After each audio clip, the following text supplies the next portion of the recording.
Hello అందరికీ, ఈ వీడియోలో ఆది బ్లౌజ్తో స్లీవ్స్ ఏ విధంగా కట్ చేసుకోవాలో చూద్దాము. దీనికోసం నేను ఒక 1/2 ఇంచుకి ఇలా చక్కగా ఉండేటట్లు కింద ఎటువంటి క్రాసులు లేకుండా ఉండే విధంగా ఒక లైన్ అయితే మార్క్ చేశానండి. ఇక్కడ నేను ఎల్బో స్లీవ్స్ అయితే తీసుకున్నాను, బట్ నాకు షార్ట్ స్లీవ్సే కావాలి కాబట్టి నాకు కావాల్సిన లెంత్ వరకు బ్లౌజ్ని అయితే ఇలా ఫోల్డ్ చేసి తీసుకుంటున్నాను. మీరు షార్ట్ బ్లౌజ్ తీసుకున్నట్లయితే డైరెక్ట్గా ఇలా వీడియోలో చూపిస్తున్నట్లుగా బ్లౌజ్ని పట్టేసుకోండి. ఇలా పట్టేసిన తర్వాత క్లోజింగ్ ఎప్పుడు మన వైపు ఉండాలా, ఇక్కడ మనం స్లీవ్ లూజ్ని మార్కింగ్ చేయాలి. అండ్ స్లీవ్ లెంత్ని అయితే ఇక్కడ మార్క్ చేయండి. ఒక 1/2 ఇంచు పైకి సిమ్మింగ్ అలవెన్సెస్ కోసం మార్క్ చేయండి. ఇలా మార్క్ చేసిన తర్వాత ఇప్పుడు ఆర్మ్ రౌండ్ను కూడా మార్క్ చేసుకోవాల్సి ఉంటుంది.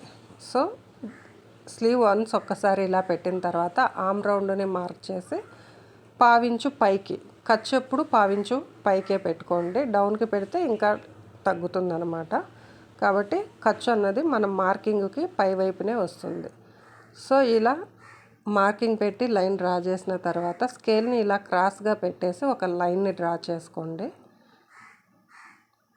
సో ఈ విధంగా లైన్ క్రాస్గా డ్రా చేసిన తర్వాత ఈ క్రాస్ రౌండ్ లోపలే మనకి ఆర్మ్ రౌండ్ షేప్ అన్నది అయితే ఇవ్వండి. ఈ విధంగా ఆర్మ్ రౌండ్ షేప్ ఇచ్చిన తర్వాత ఆర్మ్ రౌండ్ నుండి స్లీవ్ లూజ్కి అయితే మార్కింగ్ని కలపండి. ఇక్కడ నాకు 8.5 ఇంచులు రావాలి ఆర్మ్ రౌండ్, బట్ ఇక్కడ 8 ఇంచులు వచ్చింది. సో కుట్టినప్పుడు మనము ఎలాగూ కిందికి వస్తుంది కాబట్టి ఈ 1/2 ఇంచ్ అన్నది మనకి కుట్టినప్పుడు సరిపోతుంది. 8.5 ఇంచులు రావాల్సి ఉంటే 8 ఇంచులు కటింగ్ అప్పుడు వస్తే సరిపోతుంది. ఇక్కడ నేను ఒక 2 ఇంచ్ అయితే ఎక్స్ట్రా తీసుకుంటున్నాను.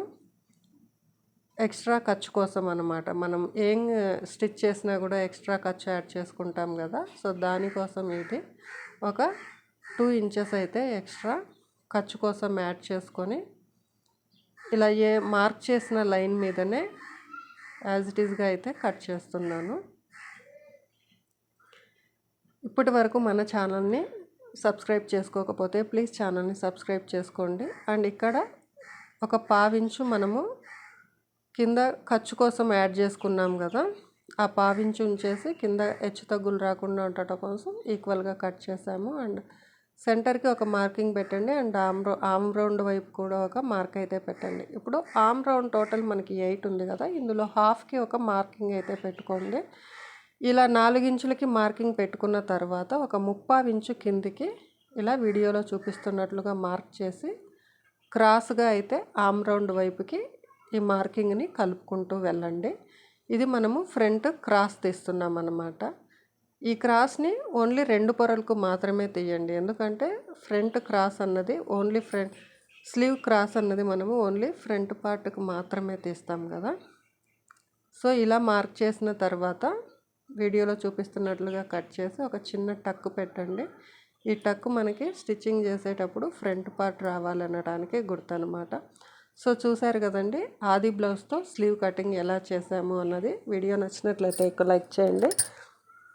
అలాగే మన ఛానల్ని సబ్స్క్రైబ్ చేసుకొని ప్లీజ్ ఛానల్ని ఫాలో అవ్వండి మరిన్ని కటింగ్ అండ్ స్టిచ్చింగ్ వీడియోస్ కోసము. Thank you all for watching.